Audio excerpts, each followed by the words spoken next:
Students, ఈరోజు ఈ టైప్లో వచ్చే ప్రాబ్లమ్స్ని ఎట్లా సాల్వ్ చేయాలో చూద్దాం. ఎందుకంటే కెమిస్ట్రీలో ఇటువంటి క్యాలిక్యులేషన్స్ వస్తాయి.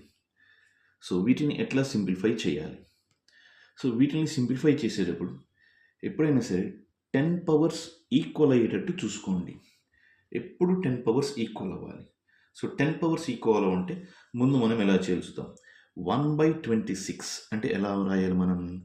0 అని రాస్తే 10 వస్తుంది పైన. 10లో కూడా 26 క్యాన్సిల్ అవ్వదు, 0. సో 0.0 3 టైమ్స్ 100లో, సో 3 టైమ్స్. సో ఇది మనం క్యాలిక్యులేట్ చేస్తే 0.03846 ఇంటూ 10⁻⁻19 మైనస్ 1/3 అంటే 0.3333 ఇంటూ 10⁻⁻20 దట్ ఈక్వల్ చేసుకుందాం. 10 పవర్స్ ఈక్వల్ చేద్దాం. సో 10 పవర్స్ ఈక్వల్ చేయాలి అంటే మనం ఈ పాయింట్ని ఇక్కడికి తీసుకొద్దాం.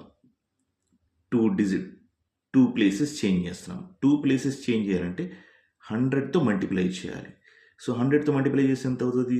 3.846 అవుతుంది. 100తో మల్టిప్లై చేస్తే 3.846. సో మనం 100తో మల్టిప్లై చేసాం కాబట్టి ఇక్కడ 100తో ఇమీడియట్గా డివైడ్ చేయాలి. అప్పుడు మనం తీసుకొచ్చిన 100 క్యాన్సిల్ అయిపోతుంది. ఇక్కడేమో 100తో మల్టిప్లై చేసాం, ఇక్కడేమో 100తో డివైడ్ చేస్తాం. 100తో డివైడ్ చేసిన పైకి వస్తే అప్పుడు మనకి ఎంత అవుతుంది? 10⁻⁻21 అవుతుంది. అండ్ మైనస్ ఇదేమో ఇక్కడికి తీసుకొద్దాం పాయింట్, దీనికి లాగా ఇక్కడికి తీసుకొద్దాం. So 3.333 into 10⁻⁻21. So powers equal అని కాబట్టి 10⁻⁻21 కామన్ తీస్తే ఇప్పుడు 3.846 మైనస్ 3.333.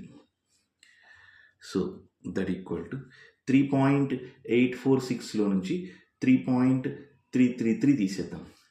సో 3.846 నుంచి 3.33 తీసేస్తే 0.513 ఇంటూ 10⁻⁻21. దీన్ని ఎలా రాయొచ్చు మనం? 5.13 ఇంటూ 10⁻⁻22.